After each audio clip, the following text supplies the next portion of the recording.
Hello and welcome to another episode of Two Guys and a Chainsaw. I'm Todd. And I'm Craig. Well, Merry Christmas, Craig. Merry Christmas to you. What a pleasant Christmas it's been, right? You know, with all the craziness that's going on in the world, it's nice to have some things that feel at least a little bit normal. You know, putting up the Christmas tree, ordering all of your Christmas presents from Amazon. and watching these Christmas movies that pop up every year on cable, and honestly, I jest, but it really is nice to have a little bit of normalcy, and the Christmas season has lifted my spirits this year. Well, you know, Christmas is the time of year, even though maybe we get together with a few more family members than we will be this year, we do spend it indoors, right? We sit inside our living rooms, hopefully around a fire or a video of a fire crackling on the screen, lounging around in our pajamas, watching holiday films, or in our case, holiday horror films. And I can't think that it's, you know, we didn't go out to do this on purpose, but I can't help but think that there's something subconscious about what we did this year where we ended up choosing horror comedies. For Christmas. I mean, we did Santa's Sleigh, we did Anne and the Apocalypse, and this week we went very light on the horror, actually, to something that we think we can justify as a horror movie. But gosh darn it, it's just one of the two of our most favorite Christmas movies of all time, and it's called Scrooged, starring Bill Murray from 1988. And I mean, it's based on the original Christmas ghost story. Yeah. Right? So, I mean, we certainly are justified in doing any version of A Christmas Carol that's out there, right? They're all ghost stories.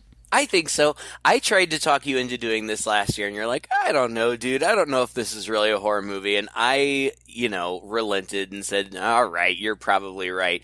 But this year, when we were looking around at things to do, I actually saw this movie pop up on several horror movie lists. And the more I thought about it, the movie is not scary. It is not a scary movie. Children could watch this movie, but it definitely has horror elements, and the source material, like you said, Charles Dickens' A Christmas Carol, is, that scary ghost story that they talk about in the Christmas carols. There'll be scary ghost stories and tales of the glory.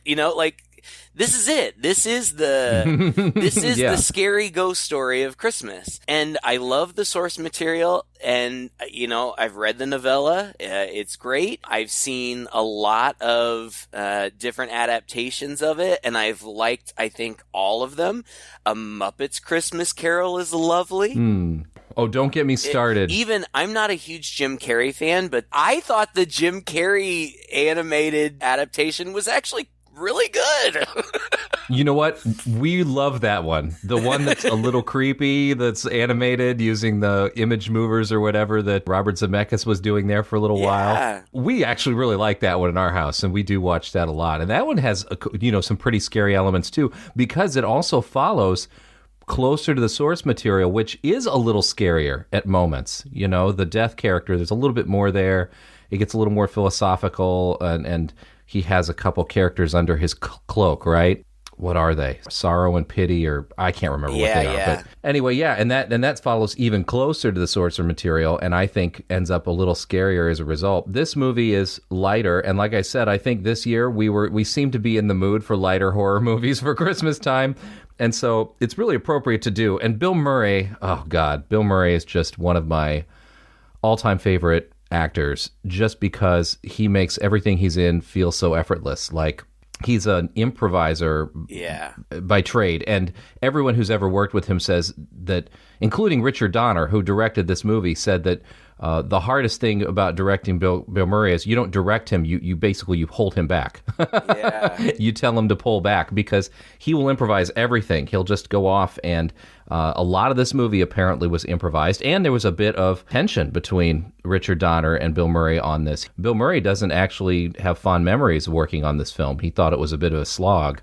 He came off, which is weird, right? It's weird and unfortunate, because I guess when the movie was made, Bill Murray had kind of pulled back a little bit. He wasn't working as much, he just wasn't feeling that into it. In fact, I think he had moved out of the country and he was just, he wasn't feeling it. He was kind of psyched out by his Ghostbusters success just a few years before this, and kind of felt like that was so big and so successful that it could very well be the most successful thing he's ever done in his career, which was kind of a depressing thought. And so he thought about just giving up acting entirely at that point. Right. And he said, there would be times when he would maybe want to work, but the scripts that he was getting just weren't appealing.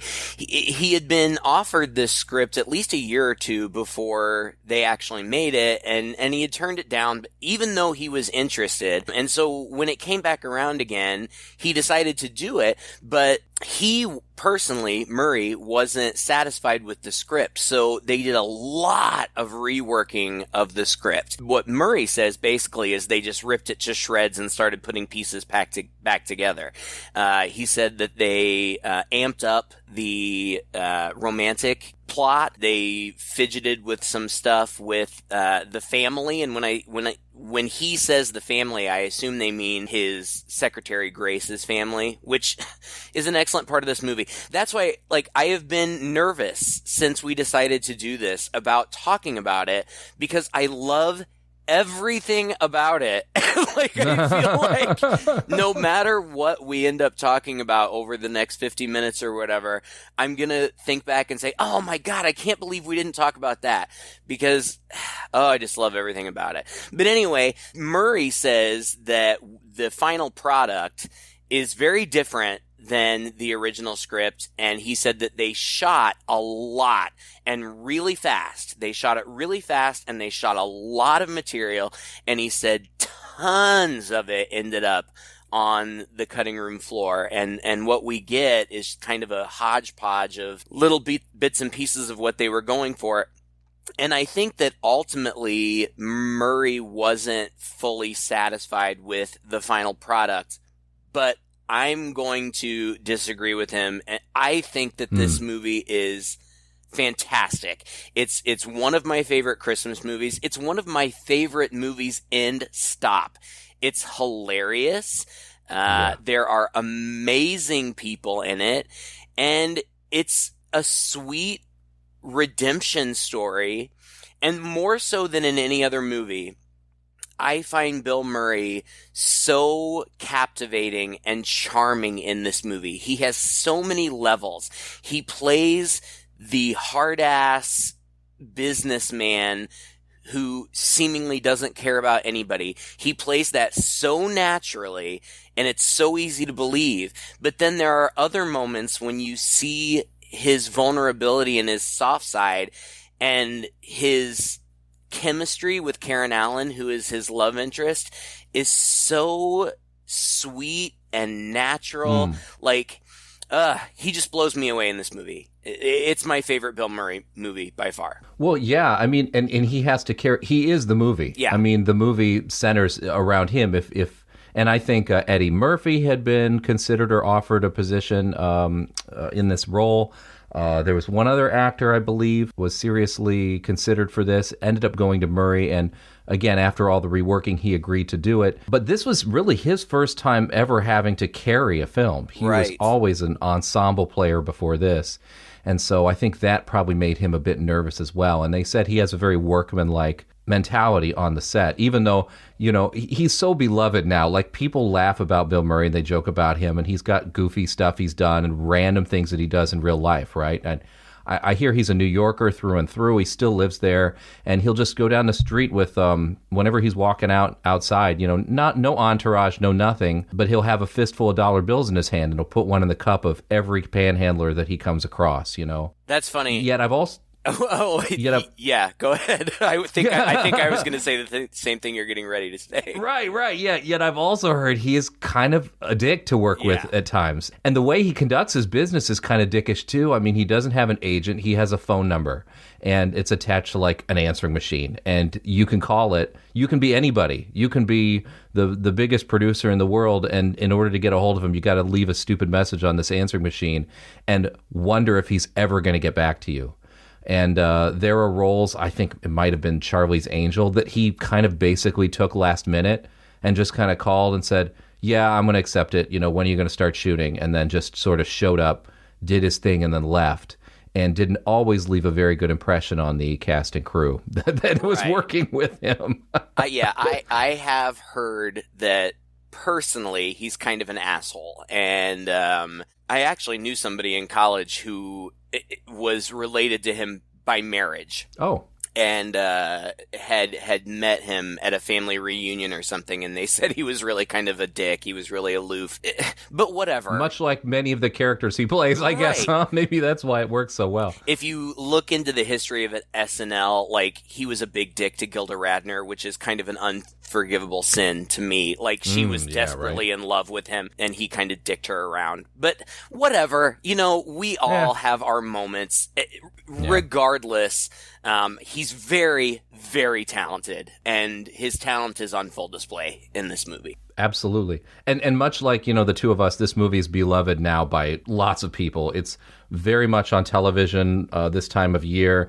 It's one of those regular, this is the movie we've got to kind of watch around the season. It's become that in the wake of its release. Its release, it didn't do too bad. I think it made over $100 million on a $32 million budget. Yeah, I think it was a little disappointing in terms of the reception that it got from critics. The audience seemed to kind of find it okay. But I was shocked. You know, I've said on this show before that Roger Ebert is kind of one of my role models, and I tend to agree with almost everything he says about films. But he gave this movie a 1-star review when it came out. Yep, he said it was the worst adaptation of A Christmas Carol that he'd ever seen. Yeah.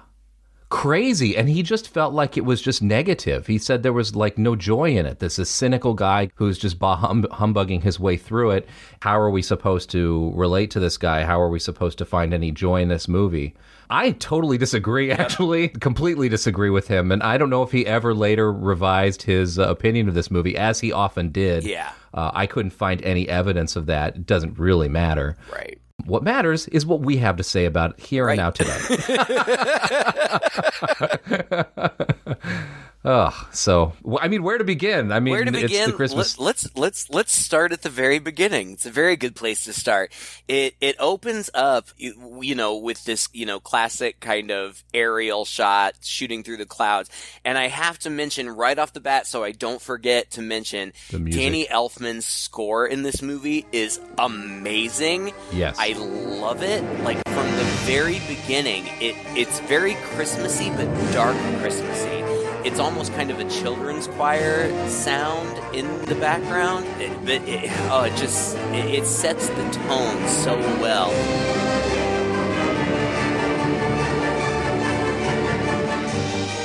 And the first thing we see, if you hadn't seen the movie before, you would think, what the heck am I getting into?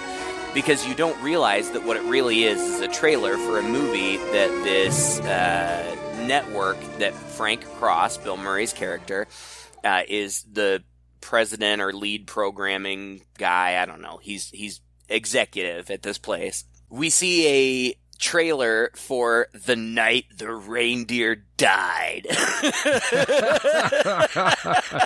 Starring Lee Majors, the $6 million man.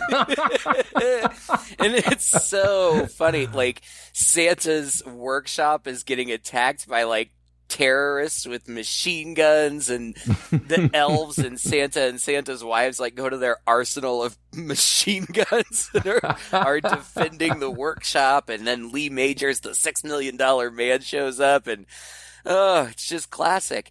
And there are so many cameos in this movie. Like, oh my god, I can't think of a movie where there are endless. More cameos of famous people. Right after The Night the Reindeer Died, we have Bob Goulet's Old-Fashioned Cajun Christmas with Robert Goulet on like a raft, and like alligators are chasing him while he's singing Silver Bells, and it's so funny. And the catchphrase for the seasonal movies on this network, IBC or something, whatever it is "You'll love it." YULE. Very cute. And then we're introduced to Frank Cross, Bill Murray, who is very disappointed. Oh, we also see their promo for their big event, which is a live production of what they're calling Scrooge, but it's Charles Dickens' A Christmas Carol. And it's very classic and very traditional. Buddy Hackett, is that what his name is? Yep. Buddy Hackett is Scrooge. Yeah, is playing Scrooge, and it's got Mary Lou Retton as Tiny Tim.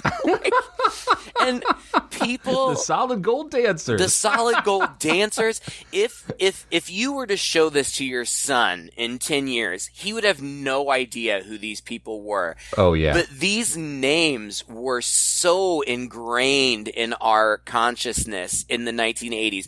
Mary Lou Retton was America's sweetheart. She was this cute, sweet little gymnast. The solid gold dancers, my God, I remember watching Solid Gold. I don't even remember when it was on. Was it on Saturday mornings or on Friday nights or something? But it was Showgirls on network television. It was great. They're in it, but they show the promo, and it's very traditional, and he's disappointed in it. We have spent $40 million on a live TV show. You guys have got an ad with America's favorite old fart reading a book in front of a fireplace. Now, I have to kill all of you. That's not good TV. And then he shows his promo. Absolute rage.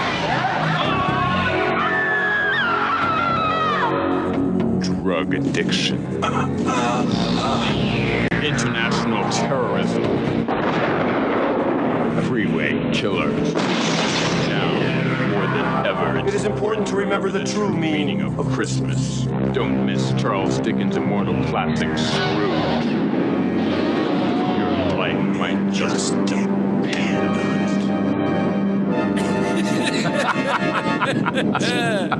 it. And Bobcat Goldthwait is one of the young, I guess, decision makers at this table or whatever, and is absolutely appalled by this. And I love Bobcat Goldthwait. Yeah. He annoyed the hell out of me when I was a kid, and as an adult, I have since really copped to his humor style, and Me too. think he's one of the most brilliant comedians ever, honestly. Yeah. He was so funny, and he's great in this as this nice kind of happy-go-lucky guy who's just, he's just kind of trying to make his mark, and he goes up to Bill Murray and tells him, oh, don't you think we're going to scare people? Right. And he gets dismissed, and this is the beginning of where we see his true colors. Obviously, as he's walking out, Bobcat Goldthwait has this little interaction with him, and Frank Cross just kind of says to him, "Oh, you know what? I'll take that under advisement. Thank you very much." And as he walks by, he goes to his secretary, and he looks over at her, and his secretary's name is Grace, played by the incomparable Alfre Woodard. Yes. So many good people in this movie. Alfre Woodard, I just freaking love her. Anyway. What else do you remember her from? Oh my God, she's been in a bazillion things. The thing that I liked her most in, did you ever see that movie with Iron Man? What's his name? Robert Downey Jr.? Robert Downey Jr. Heart and Souls. Did you ever see that movie? Oh, where he was a guy and she was one of these 5 ghosts that he had to help or whatever. Oh, right. Sweet, wonderful movie. But she's been in a bazillion things. She's a genius. And gorgeous and young in this movie and so sweet.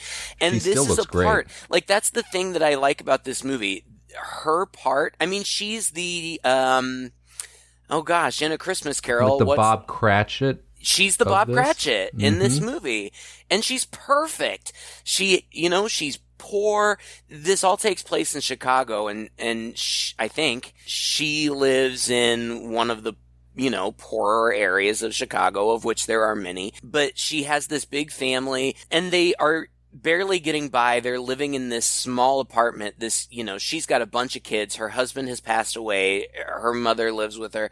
And her youngest son, Calvin, is the Tiny Tim character. In this movie, instead of being physically handicapped, he's emotionally damaged because he witnessed his father's murder, and so he's mute. He hasn't spoken since that time. And I didn't write down the actor's name who plays Calvin because he was a little tiny kid. I have no idea if he's done anything else. But so, I'll clean up my language, so frickin' cute. You can't stand it. He's the perfect Tiny Tim. And Grace is the perfect Bob Cratchit. She's so easy to love. And, anyway.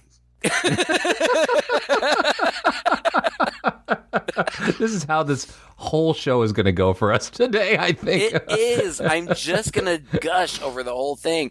Bobcat Goldthwait, like you said, I found him funny, when I was a kid, but yeah, he was a little bit obnoxious.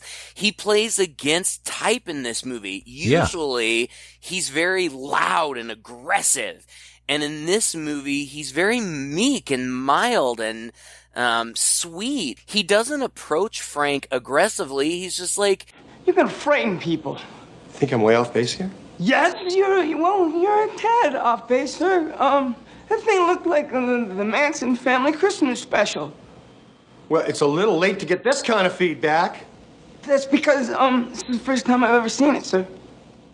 You're right, I sprung it on you. Well, it's not that bad. It's just Lou's like, the part with the gun and the blood, all right. And the guy shooting up, and then they... If I can change it, I'll let you know in 5 minutes. Well, thank you, sir. Thank you. And then Frank tells Grace to call security and have him thrown out and fired. And you see him sitting on the curb outside the building trying to figure out what he's going to say to his fiance. Like, oh, yeah, we'll have to move into a studio apartment, but maybe it'll be nice. And taking the bus to work isn't so bad. And then you don't really see him again much until the end of the movie. In fact, I started watching this. We decided to do it late. And as we do every year, as soon as we saw that it was going to be on cable, we DVR'd it. So I had it ready to go. But we started watching it, and we got about 10 minutes in, and I'm like, oh, Alan, they're cutting out so much. And so I switched over to Amazon and paid $4 to rent it. And the stuff that they cut out was fairly inconsequential, but necessary for the full experience of the movie. And some of the stuff that they cut out were the little tiny scenes we see of Bobcat Goldthwait continuing to struggle and be put upon throughout. And that's important. Yeah, it is important, but he does become kind of a running gag, right? It's like he's just basically for the rest of the movie until the climax at the end, he's stumbling around in the streets with a bottle of alcohol that either in one scene falls out of his bag and breaks as he gets splashed with water, or in another scene gets taken out of his hand as a car drives by. He can't even get his last fix and just gets more and more unhinged, presumably, as it goes through. So yeah, we keep popping back to him every now and then, but it's not like he's a part of the main story until it kind of wraps back around at the very, very end. Right. Another person who I just want to mention is Mary Ellen Trainor is in this movie. She plays somebody who works with Frank, and her role is really insignificant, but she's so recognizable. I mean, she did tons of Donner's movies. Mom and Goonies. Yep, and she was in all the Lethal Weapon movies. And so just her presence elevates this movie for me. Yeah. But then Frank starts dictating his Christmas list to Grace, and he's either giving out towels or VCRs. And he's only giving out VCRs to the important people. Everybody else gets towels. And Grace says, "Your brother." And he says, "Towel." And she says, "Your only brother." Like, I also love this relationship between Scrooge, Frank, and Grace. Like, she's not so put upon that she can't kind of speak her mind. Yeah. I mean, he always wins, like at one point he comes into her part of the office and she's got a drawing that was made by one of her kids and it looks like a kid's drawing, and he pulls it off the wall and says, "How many fingers does Mrs. Claus have?" And she says 11, and he crumples it up and says, "Right, it's crap. Get it out of here. I don't want it on the wall." Like, he's such a jerk, but it's like they've worked together for so long that she knows how to deal with him. And yeah, that's cool too. His boss, whose name, I don't know if it's his first name or last name, he calls him Preston, Robert Mitchum, another huge star, who they didn't think that they were going to be able to get to do this movie because it was such a small role, but he agreed to do it, and they were all just completely enamored by him. Now, I have here a study from Hampstead University which shows us that cats and dogs are beginning to watch television. Now, if these scientists are right, you should start programming right now. Within 20 years, they could become steady viewers. I'm going through my notes. What I told my partner last night was the reason I'm worried about doing this movie is because I feel like every single part I love. And so I'm going to feel like I want to talk about every single part, and we can't. So I'm trying to focus on the important stuff. Frank's baby brother, James, comes to visit him in his office. And I assume that this is supposed to be the nephew role from the original source material. His little brother is played by Bill Murray's little brother. And in fact, I have no idea how many siblings Bill Murray has in total, but 3 of his brothers are established working actors, and all 3 of them appear in this movie. One plays his little brother, one plays his dad in a flashback, and another is a guest at a Christmas party later in the movie, which is cool. Mm-hmm. And his dad was also the mayor. Well, his dad in the flashback, one of his brothers, was also the mayor in Groundhog's Day. And yes, and the boss in Christmas Vacation. Oh, that's right. Chevy Chase's boss. And they have a talk, and I don't remember exactly what they say, but it's just obvious that the little brother wants to have a relationship with his big brother, and he invites him to Christmas and says, "What are the chances of you actually coming to Christmas dinner this year?" And Bill Murray's like, 0. But Bill Murray does say, "Look, I like you, and I like spending time with you. I hope you have a good New Year." And he disappears and goes away to accept a Humanitarian of the Year award. This is hilarious. But, I mean, even these little things, I may be reading too much into it, but I really don't think so. The relationship with Murray and his little brother, you can tell that there's genuine feeling and warmth there. Yeah. They're just such different people that they don't mesh. And Frank is kind of messed up. And eventually we see in the flashbacks why that is. But that doesn't come until later. First, the Jacob Marley character, in the form of Frank's former deceased boss, Lou Hayward, played by John Forsythe, another huge guy, Charlie from Charlie's Angels, visits him. And it's great. Like, it's all very supernatural. Like, he explodes into the room and he's all corpse-like and gross, and Bill Murray is reacting to him. He shoots him a bunch of times with a gun, and the ghost is like, "I don't mind you hitting me, Frank, but try to lay off the booze," or because he accidentally shoots the booze bottle or something. This might be the most horror of the whole movie, really. It's pretty gross. He's kind of basically a dead zombie dude.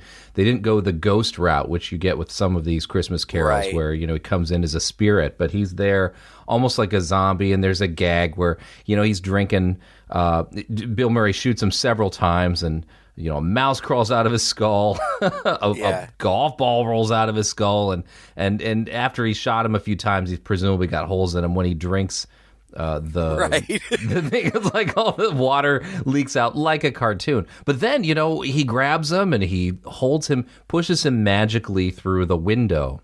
and of the skyscraper that they're in, and holds him out over the street below. The ghost is just laughing at him. And as he's holding him out there, his arm starts to fall off, and Bill Murray is grabbing at his arm, but he's just tearing it apart. And it's a little gross, actually, but it's all very dusty, and corpse-like. And eventually tears his arm off as he plummets down and then wakes up back at the studio. And this is where everything kind of comes back to, whereas in The Christmas Carol, everything comes back to Scrooge's bed. Right. In this movie, everything after these little episodes comes back to this production of Scrooge in the TV studio where they're rehearsing it for the live production.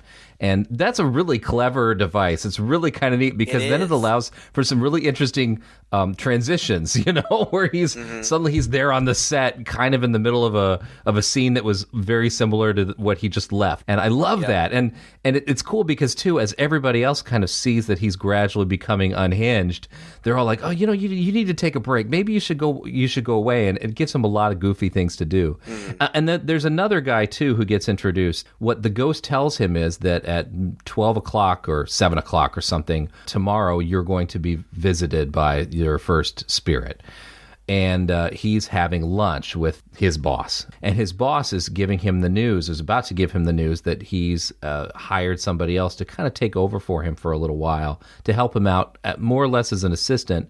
But it's clear that this guy's gunning for the job. And this guy's name is Bryce Cummings. It's the douchiest name you could imagine. And he comes in, super douchey as well. And well, we meet again, huh? How are you? Oh, look at this. Blue is bad color for New York. Frank, I realize this is coming at you pretty damn fast, but I want you to understand that my only function here is to take some of the burden off your shoulders. A lot of men in your position would see me as a threat. It's only natural. That's me. You are going to be visited by 3 ghosts. And then this sets up this scene where he's like, oh, I see. In his head, he thinks this guy's the ghost. Yeah. And Murray's acting here is hilarious. He's like trying to subtly say to the ghost, I know it's you, but he's not really saying anything. It's all through looks and just little lip movements, but he's clearly uncomfortable, which makes the other guys, Bryce and his boss at the table, think that he's unhinged. And you would. I mean, that's what it looks like. He looks like he's losing it. His boss even says something like, "Don't fall apart on me, Frank." He does, because he thinks that guy is the ghost. Yeah. But he's also having hallucinations. He orders a highball to drink, and when the waiter puts it down, he looks down and he sees an eyeball in it and freaks out. Of course, nobody else sees it. And then he looks over and a waiter is serving a baked Alaska. Yeah, baked on flambe or whatever. He sees the waiter's uniform catch fire. It's not really happening, but we see that he's seeing it and he's freaking out. And eventually he excuses himself and gets up and runs over and throws an ice bucket on this waiter who is not on fire. And then he says, "I'm sorry. For a minute I thought you were Richard Pryor." Which nobody younger than us will get. But Richard Pryor was a very, very hugely famous black comedian, but notoriously at one point, I think in the process of using drugs, caught himself on fire. Yep. So it's a little in-joke there. And then he walks out and there's physical comedy where he slips and falls and jumps back up, and I read that was an accident, he really did fall, which again, just to me, speaks to Bill Murray's talent, that something like that, an accident can happen and you can make it work. It looks fantastic in the movie. It looks so good. It looks like intentional physical comedy done really well, but really it was just an accident that he played with. It's hilarious. So good. When the boss, or the dead boss, after he left, when Frank wakes back up in his office, the phone dials itself, and it dials a woman named Claire, her answering machine picks up. Murray leaves a message saying, I know it's been a long time since we've talked, but I need to talk to you. Like, it's very frantic. And it turns out that this is a woman that he had been in a relationship with like 15 years ago. She ends up showing up the next day on set after Frank has dealt with the censor's complaints about being able to see solid gold dancers' nipples. Nipples. And I will not allow this costume on the air. Why not? Well, specifically, you can see her nipples. I want to see her nipples. But this is a Christmas show. Well, Charles Dickens would have wanted to see her nipples then. You can hardly see them nipples. See, and these guys are really looking. But she shows up, and she calls him Lumpy for reasons we'll find out later. But she is just so... From the second you see her, I mean, even the score does kind of this angelic thing when it shows her for the first time. She's played by Karen Allen. Most people would probably know Karen Allen from the Indiana Jones movies, Raiders of the Lost Ark and Kingdom of the Crystal Skull. She was Indy's love interest in those movies. She was also in Starman. I remember her from the film adaptation of The Glass Menagerie. She played Laura in The Glass Menagerie, and oh my god, devastating performance in that movie. But she's so... I told Alan as we were watching this together last night, because he likes this movie too, I said Karen Allen is just the epitome of the girl next door. Yeah. She is just gorgeous in the sweetest, most innocent, beautiful way. I just love her, and she's great in this movie, and her role in this movie is basically to be perfect. You know, like she's the girl that could have changed his life. She's the girl that could have fixed his cynicism and his negativity, but it just didn't work out, and we see that. But and the other thing that I love is that anytime that he's with her, his whole demeanor changes. Yeah. When he's focused on her. Now, when he's distracted by his life, like when a crew person comes and said, oh, we've got these dormice and they're supposed to have antlers, but we can't get them to stay on with the glue. And he's like, well, did you try staples? And Claire's like, don't you dare, I'll call the ASPCA or whatever. So he's easily distracted and easily shifts back into his other personality. But when it's just the two of them, he's a totally different person. But it's believable. Like, yeah, she makes him a better person. And that, I feel like, is kind of the trajectory of the movie, that he has to learn to embrace that, but it's not easy. It's so interesting, too, how she just kind of deals with him. You can tell they have a history, and she's just so positive. It's like she looks past most of his assholishness, really, right, and is willing to just kind of forget that, because she's seen him before he was that dick. She knew him when he was struggling and working his way up through the studio, which is what the majority of his Ghost of Christmas Past experience is like. After he leaves that restaurant, he calls a cab, and a crazy old taxi jumps up, and he gets into it. This cab driver's hilarious, and he's the kind of guy I thought that he had been in more films, but actually he's more of a musician. His name is David Johansen, and he was a good friend of Murray's. Yeah. And I guess Sam Kinison was originally considered for this role, but this guy, because he was a friend of Murray's, won out. And he's great in this role, too. He is great. Sam Kinison would have been good. Yeah, he would have also been good, yeah.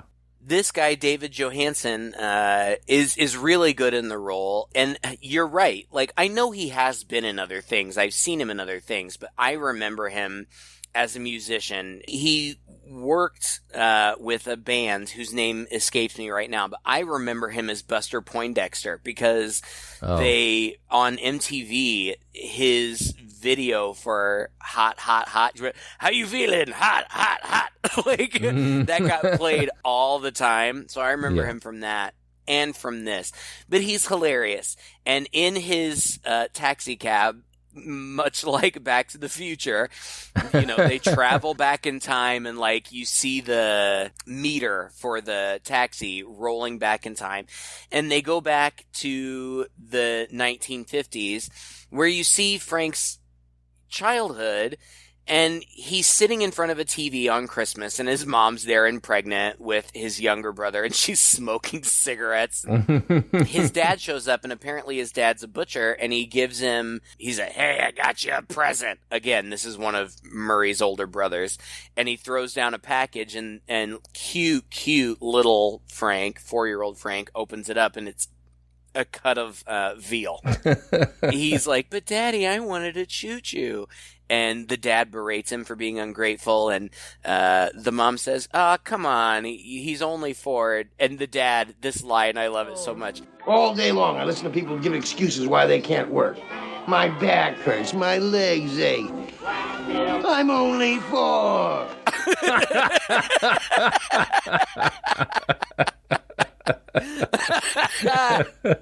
He cries. Frank cries, much to the amusement of the ghost of Christmas past. And he says, you don't really have a childhood, the ghost says. And he's like, I do too. I've got all these memories. But it turns out all of his memories are really things that he saw on TV, which makes sense why he would have gone into television, because that was his whole childhood. He had nothing else. We then jump to an office party sometime at IBC when Frank was just an intern. Everybody else is partying and having a great time, and the ghost says, yeah, they used to have these epic parties every year until you took over. And everybody's having fun, but he leaves. He's propositioned by this hot girl, Balky's girlfriend from Perfect Strangers, but he turns her down and leaves, and that's when he meets Claire. He's just walking down the street, and she opens a door, and he walks right into it, and that's where the nickname Lumpy comes from. And they have a very cute, charming meeting where he's flirting with her, and in my notes I wrote, even Lumpy can be charming. He is. He's so charming in this moment. Like, regardless of what I've heard about Bill Murray, if I were Claire in this moment, I would have been charmed. He's sweet. He's goofy. It's just so cute. And it surprises me. I don't recall ever having seen Bill Murray play this part before.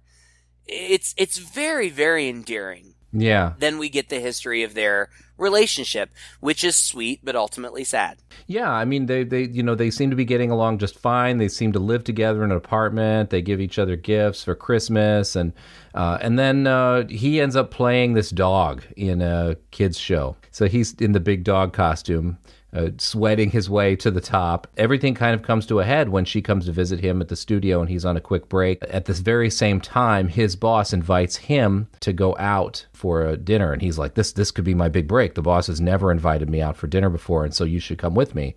And she says, well, I can't come with you because I've got this charity event I've got to work. And he's like, well, what's more important? They are supposed to together. They're supposed to be having dinner with friends. That's right. She says they're our best friends. And he says, well, we can have dinner with them anytime. And she says, anytime? It's Christmas Eve. We've had this planned for months. And he says, well, you can't expect the executive of a big network to make plans for months. Basically, in this moment, he chooses work very callously over her. She's clearly upset, and he's very callous and chooses a work opportunity, which ultimately for him pans out. And she even says, I think we should take a break. And he just puts the dog head back on and is like, okay, well, whatever, I'll talk to you later. And that's kind of the end of it.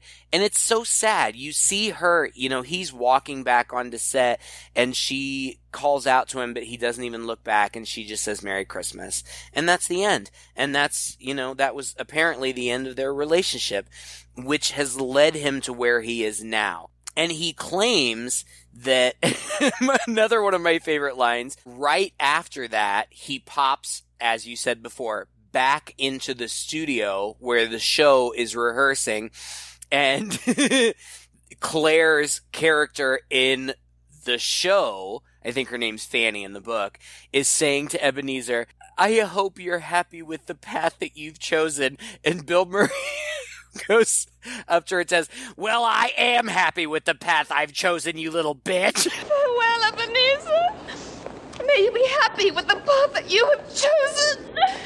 Well, I am happy with the path that I've chosen, you little bitch.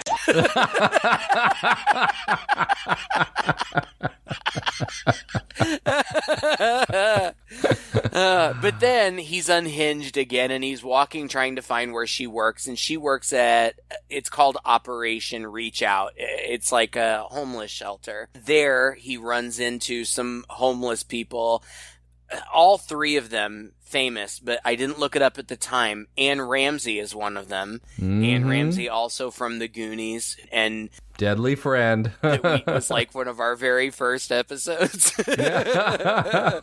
So memorable. This was one of her last appearances, and she's very, very sweet in this movie. And he has some back and forth with them. It's very cute. But then he deals with Claire, and he confesses to her, like, he says, I've been thinking a lot about the past. And, you know, kind of like how if things had been different, maybe you would have done different things differently. And she's like, are you talking about regret? And he's like, yeah, I guess. And she says, well, the good thing about regret is it's never too late. You can always change. Yeah. And it seems very sweet. And she's giving him this big opening right now. Big, exactly. But then they're interrupted by an emergency at the shelter. And again, he just switches. You know, as soon as things aren't going his way, he turns very callous, and he's rude to the volunteers that she works with. Yeah. And she's so patient with him. Like, she's kind of almost unbelievably patient because he's such an asshole. Yeah. When he's an asshole, he's such an asshole. But also, it kind of hammers home the point that there is probably nobody else on this earth that could handle him but her, right? Like in every way, shape, or form, like these two are pretty well destined to be together if he's ever going to be with anybody, right? Yeah. She brings out the best in him. And, you know, if he could just get a grip. But he's a total dick, and she says, he invites her out to go do something, and she says, I will. I just have to take care of this real quick. And he's like, forget it, never mind. And he goes to leave, and she calls out to him again, and he turns around and he says, let me give you some advice. Scrape him off, Claire. You want to save somebody? Save yourself. And he turns around and walks away, and she says, well, that's real nice at Christmas. And he turns around and says, bah humbug. I mean, God, another thing that I love about this movie is that it's totally modernized, but it is an excellent adaptation of the source material.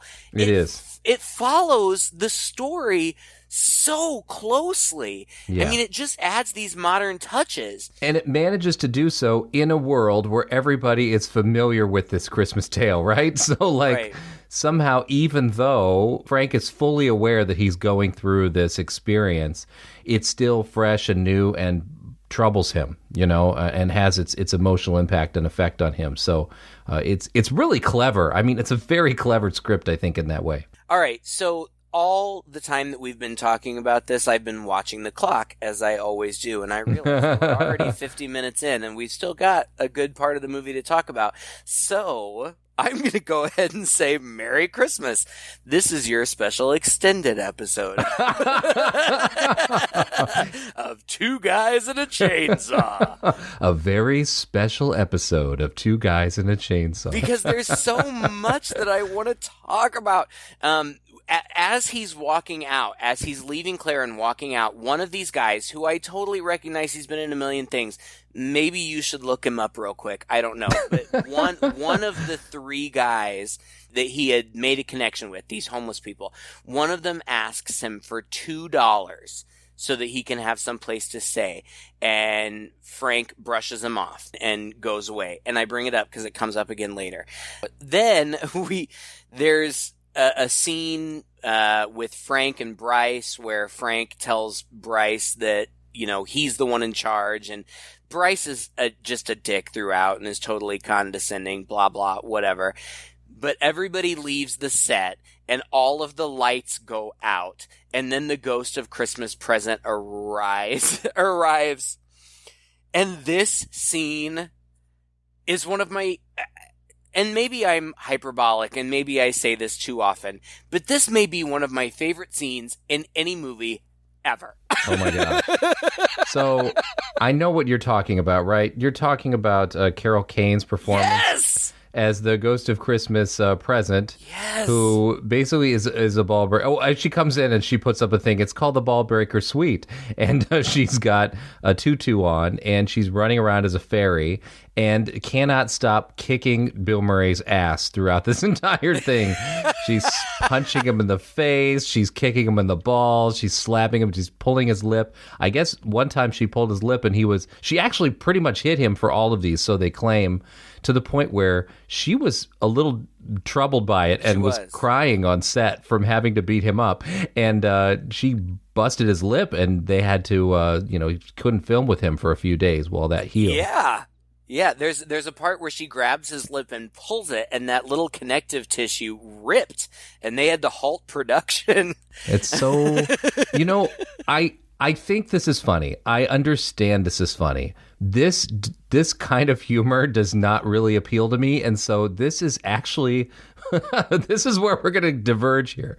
This is my least favorite part. Okay, it's all right. You can be wrong. Thank you. Oh, thank you. No, I'm positive I'm wrong. Do you know why I know I'm wrong? Is because I watched this with my wife today, and she would not stop laughing. She was curled up in a ball, laughing so hard through this entire bit. Like every little smack and slap and kick just seemed funnier and funnier to her. The funniest part of the whole movie for her. And I was like, okay, well, it's just not my thing, but I understand. You like to see women beat up on guys. I guess it's a great I'm married to you. It's Carol Kane. I mean, she's just funny. She's always funny. Yeah. She's always funny. I mean, she just has, even just in real life, like she has a funny voice, and I don't know. It was her laugh.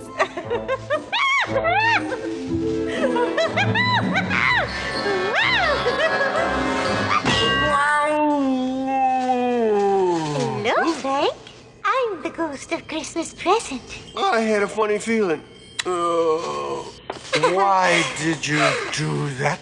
Sometimes you have to slap them in the face just to get their attention. She's just so much joy in beating this guy up, and she's so funny. Oh my God! And so where do they go? I had to write this down because I imagine other people are like this too. But in my everyday life, I am constantly quoting movies and television shows. There are several from this movie, but one of them is she tells him to close his eyes. Close your eyes. You close your eyes. Oh no! I'm through. Don't be quarrelsome. Close your eyes. And I say that all the time, like people would understand what I'm talking about. Oh my God. And so she takes him to Grace's apartment. We see their family. They're a very, very sweet family. We see that Calvin, is mute, and we find out that he saw his father murdered. But we also see that he's kind of a savant. Like, all these kids are trying to figure out this puzzle, and they can't, but he can. Frank talks to the ghost and says, well, this can be fixed. Maybe Grace is due for a raise, and she grabs his ear, and he's like, probably. Okay, but definitely, she's definitely due for a raise.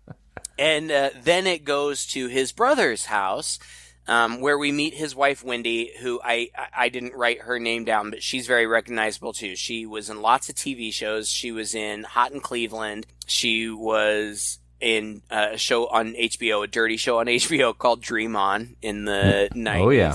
I remember that. She's beautiful, and she's really sweet in this movie. And we watch, they're having a Christmas Eve party, and so they're opening presents, and the brother opens his present, and he gets a VCR. And he's bragging, like showing his friends, look, my brother got me a VCR. And Frank is like, that doesn't look like a towel. That's from my ex-secretary. Like, he's mad about it. And then they're playing Trivial Pursuit, and the question is, what was the name of the ship that took them all to Gilligan's Island? And the ghost plugs his ears while they answer, and the brother gets it wrong, but Frank doesn't hear all of this. And when she unplugs his ears, another line that I use all the time, she goes, I know something you don't know. I know something you don't know. I know something you don't know. I know something you don't know. And I do it all the time because I'm crazy. Oh my gosh. So he pops out of there, and the ghost is gone now, and he pops into under the street. Like, I don't think it's the sewer exactly, but it's like a storm drain, yeah. The guy who he denied money to, the guy who asked him for $2, is down there dead, frozen, sitting up, frozen, smiling, because he had been a very, gregarious, smiley kind of guy. And he's down there frozen and smiling. And Frank has a moment where he says, maybe I should have given you those $2. And it sounds stupid when I say it, but in the moment, it's kind of heart-wrenching. Like, it's a moment of realization for him. Like, seriously, I could have given you $2 and then you wouldn't be here. And it's sad. And then he pops out of there back on set, and he, again, bursts right into the scene. And Grace and Bryce usher him out. And he turns to everybody and says, all right, everybody, good luck. I feel real weird about tonight. And then the show starts to air, and they push him into an elevator, and the ghost of Christmas Future is in there, and he freaks out. Oh, God! Oh, God, Grace! Grace, go watch the show! He's here for me, come on! All right, come on, give it to me! You think I'm afraid of you? The day I've had? I know what you came for. Come and get it, you pussy.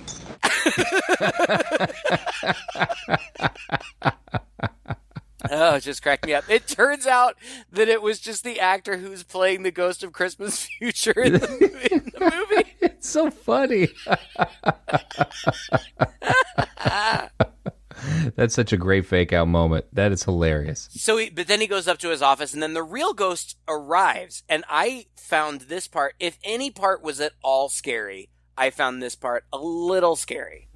You think? Like, when the ghost showed up, like, yeah, he's sitting in front of this bank of televisions, right? Mm-hmm. And the ghost's face kind of appears and grows a little bigger and bigger on the TV, and then you see this hand reach out of the television, and Frank doesn't even notice it at this point, but goes to grab him. Just as it's about to grab him, somebody pops in. Elliot pops in, but just before that, Frank opens his Christmas present from his brother, and it's a handmade frame with a picture of them when they were little kids with an inscription that says, "To the best brother a guy ever had." And he cries, and I almost cried just saying it.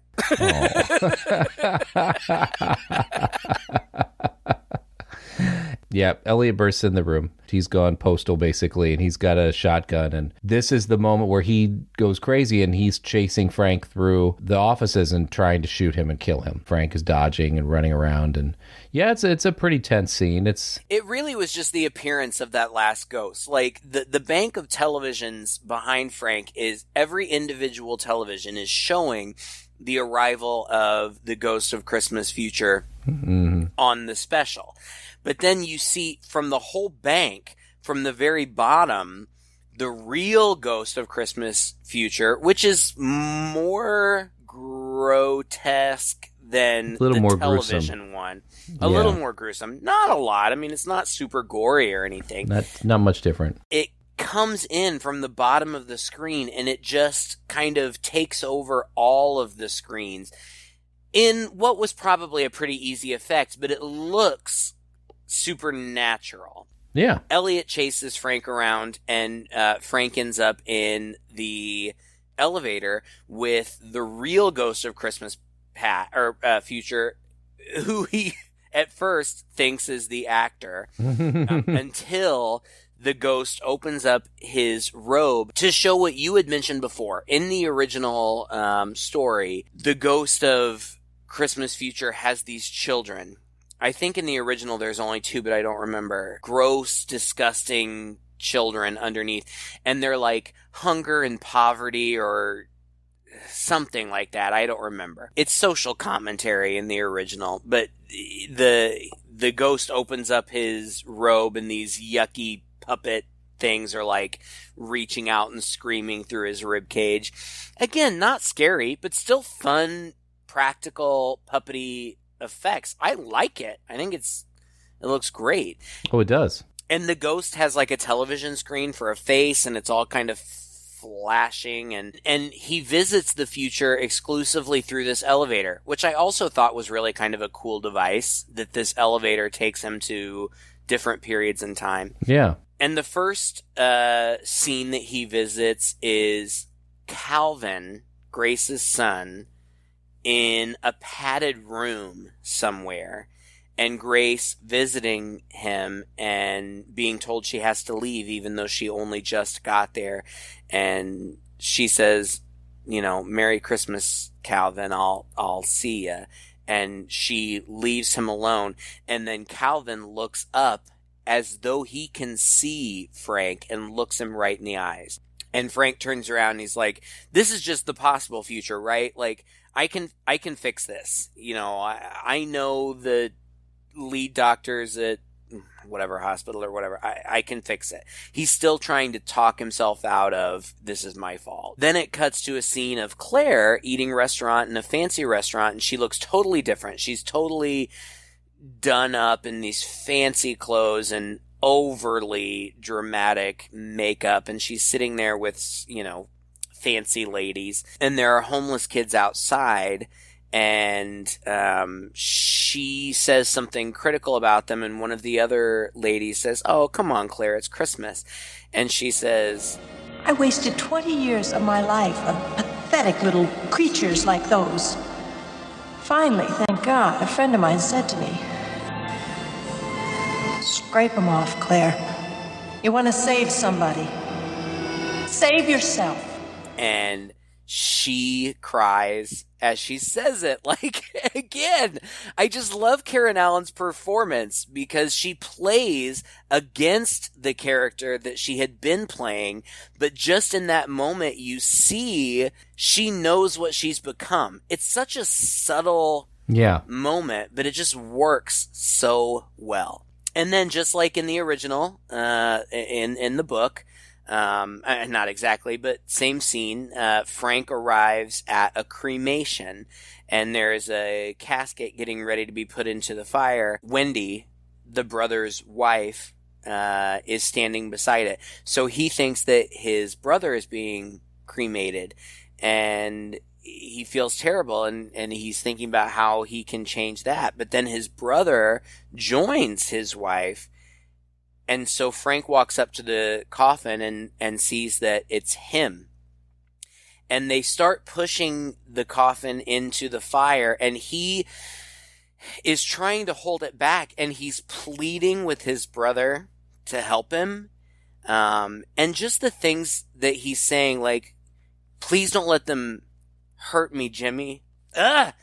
God, you can hear it in my voice. It's killing me. "Please don't let them hurt me. Please don't let them burn me." Yeah, it's kind of, he regresses, right, back to that. Yeah. Yeah, and he ends up in the coffin, and there's flames at his feet, and then suddenly he bursts back out of the elevator, and he's back in front of Elliot.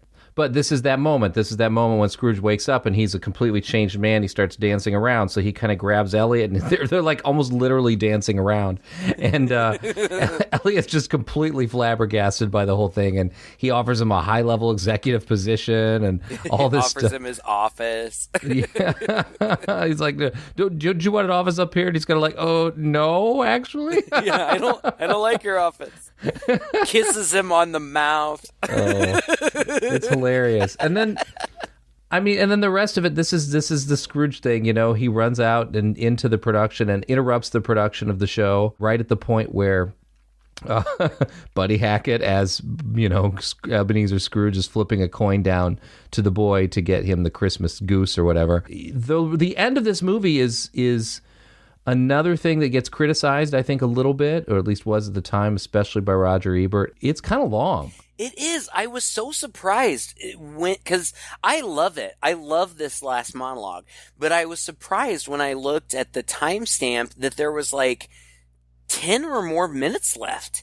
It goes on for a while. Yeah. I really like it. I mean, it's his redemptive moment. He's changed and he talks about it, and it's Christmassy, and it's a wonderful message that I think everybody needs to hear.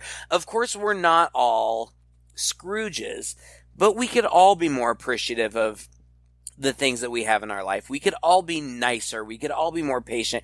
And that's what he talks about through this whole thing. Bill Murray, I'm just impressed with him. Yeah. He comes across as really genuine in this moment point of getting choked up and teary, and I believe it. It's great. Yeah, and it's random, and it kind of has a build. And I guess there was a whole thing written out for him that he totally ignored and just went off on his own, running around and doing random things. And then, when he's kind of done with this speech or whatever, they start singing this song, Put a Little Love in Your Heart. Everybody chimes in and sings. Yeah. It's a little corny. I mean, but this is...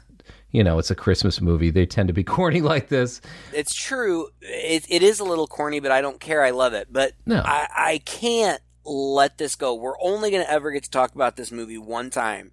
And some of the things from this monologue, he talks about, a live show on Christmas Eve. What kind of asshole would make people do that? And one of the crew members was like, you asshole. And he's like, well, fair enough. And then he shows the picture that his brother gave him. His brother and family are watching live on TV. Look, I got a great brother. Look at this guy here.